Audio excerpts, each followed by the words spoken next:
Frodo's gardener turned best friend.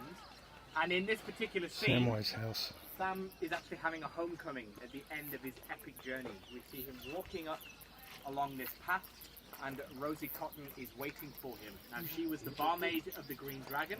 Sam has an enormous crush on her throughout the whole trilogy, and it's not until the end of the story that he plucks up the courage to marry her, and we see that they now have 2 children here. So Rosie's holding a little baby in her arms, and an adorable little girl runs out from behind the door here. Sam picks her up. He says, "Well, I'm back," which is the last line of the book. He then closes the door, and that finishes the entire trilogy. Now, in real life, Sean Astin, the actor who played Sam, he was obviously having to get into character, thinking, what would it be like to go on an epic journey, to come home and be reunited with his family? And it was a weird case of life imitating art, because for Sean to do these films, it was an epic journey. It took him 15 months of his life to complete principal photography, 4 years in total for him to be entirely finished with the trilogy, and he had to relocate his family all the way from the States to live out here in New Zealand just so that he could spend some time with them.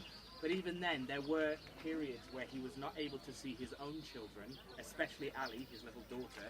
So when he was getting into character, filming what was his character's final moments in the saga, he's obviously thinking, all I need to picture is that it's my real life daughter who's going to greet me, and I'm going to think about that, and that will help me with my performance.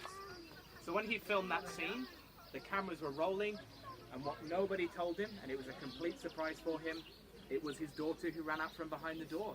They brought her in here in secret, they dressed her up as a hobbit, and Sean Astin, believe it or not, he stayed completely in character because he didn't need to act. That was a genuine reunion happening there. They apparently hadn't seen each other in 4 weeks.